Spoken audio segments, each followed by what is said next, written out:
Hey Zwifters, Eric with Zwift Insider here. Today we're going to look at a race that I did very recently on the fairly new route on Watopia called the Ocean Lava Cliffside Loop.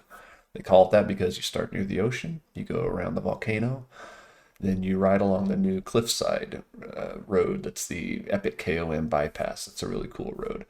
And you loop it down and you do it again. This was a race that I would say really is not in my wheelhouse for a few reasons. One is because it's got the base of the Epic KOM in it, and I've never done well on that climb. It's not a long climb, but it feels like it's just long enough to drop me every time I've tried it.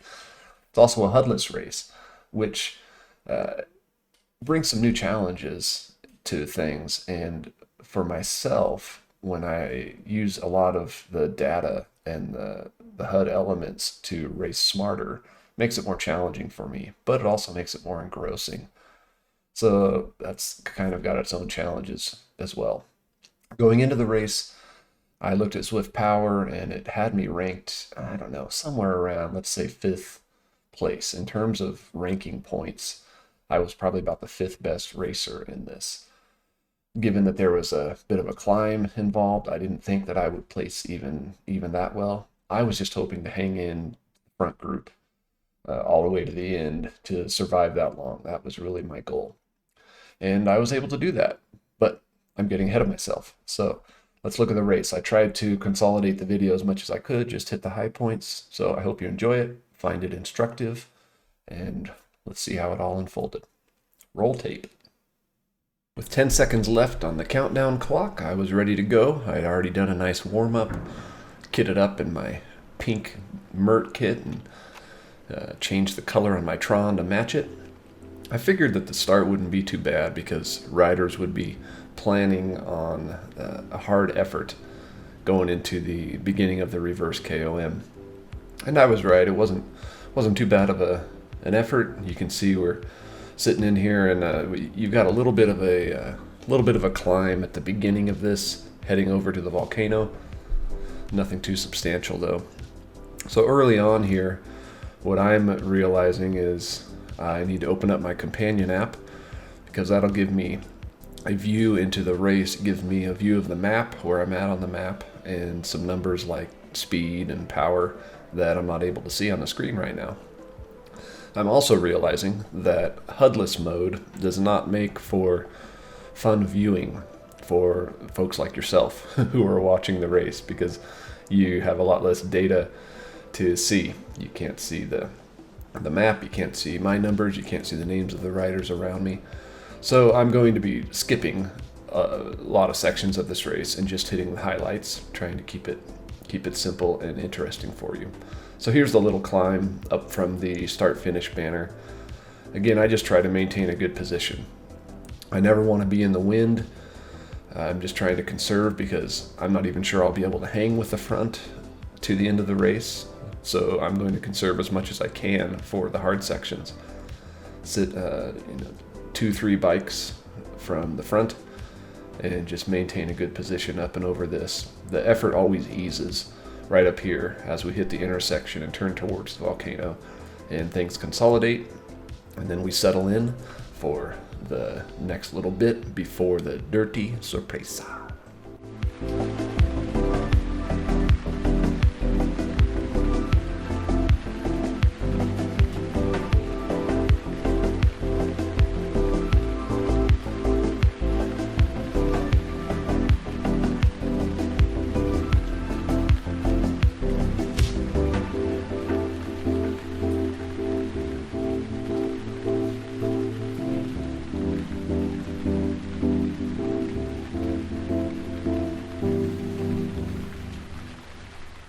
Heading into the dirty sorpresa, I try to position myself smartly. That means positioning myself up near the front of the group.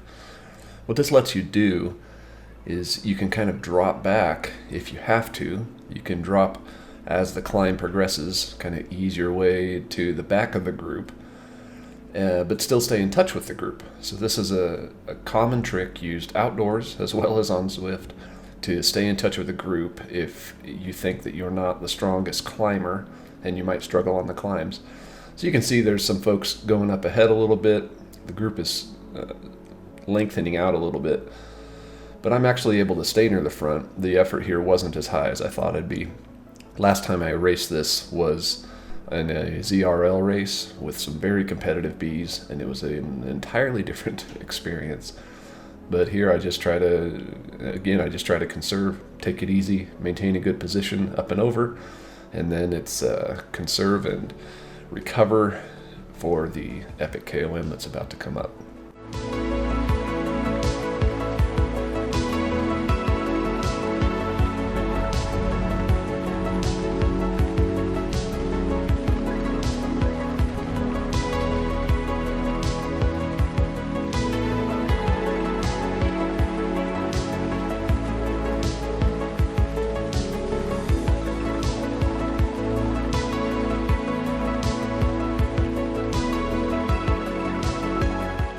Heading into the start of the epic KOM, I had gotten my heart rate down pretty low, trying to take it easy and recover as much as I could before this climb.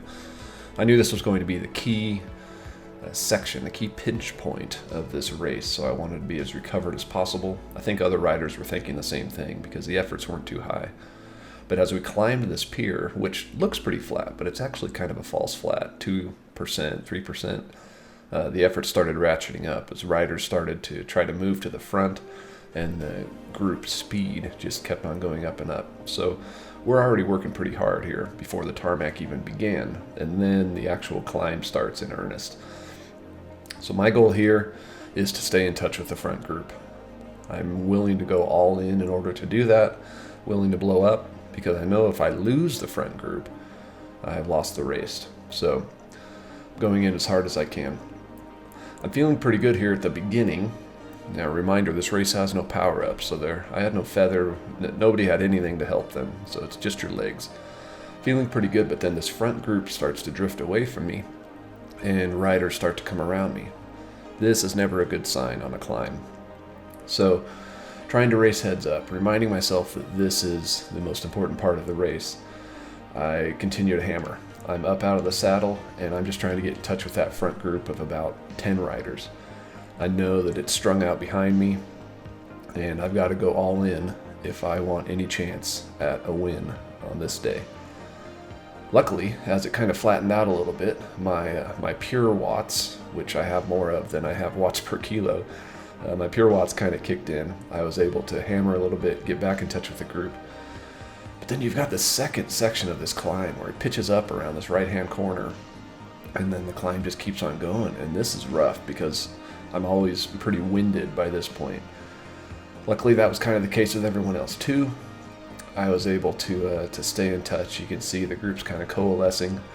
I would guess we dropped about 10 riders out of our group of 40 here on this first time up this climb. So we still have a pretty sizable front group. And now we're just going to kind of hammer our way up the next bridge, which is just a 2 or 3% climb, and then hit the Cliffside section. As we fast forward through this epic KOM bypass, it's worth mentioning that in this direction, this is actually more of a false flat sort of an effort. It's not a downhill by any stretch, but the riders are so tired from the climb they just did that no one's really hammering. So it's a bit more of an effort than you might expect. Certainly not a descent. You just got to keep heads up and maintain your position.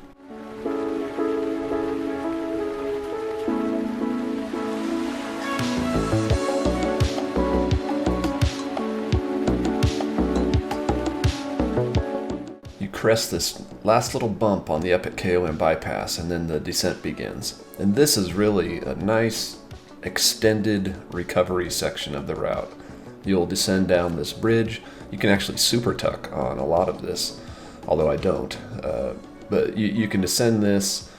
If you're going to super tuck, be careful because it's not very steep. You might kind of drift off the back, so watch for that. The real easy section to super tuck, though, is right after the bridge, where it's a nice steep, twisty road. Definitely super tuck on that one. And then you can just keep on going easy all the way down into the ocean tunnel is where it really flattens out and where you have to maybe start to work a little bit again. But grab that recovery when you can. It's always smart to do.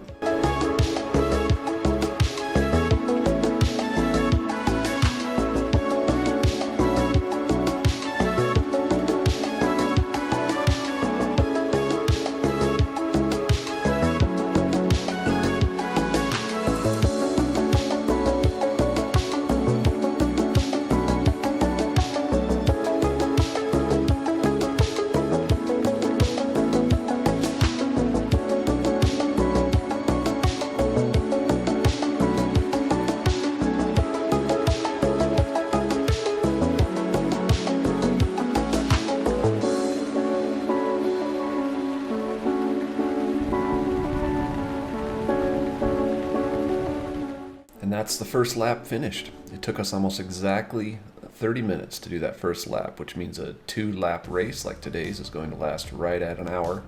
Of course, I'm going to skip a lot of those sections because the second lap was actually a lot like the first.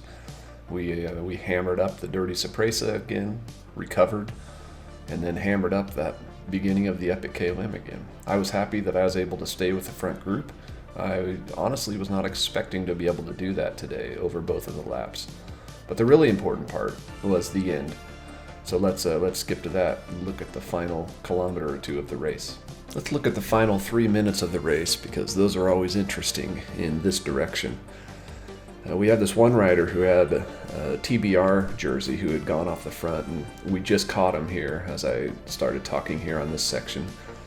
He clearly didn't fancy a sprint off at the end. He was trying to go early, but wasn't able to stay away. He's still hammering near the front. You can see him going.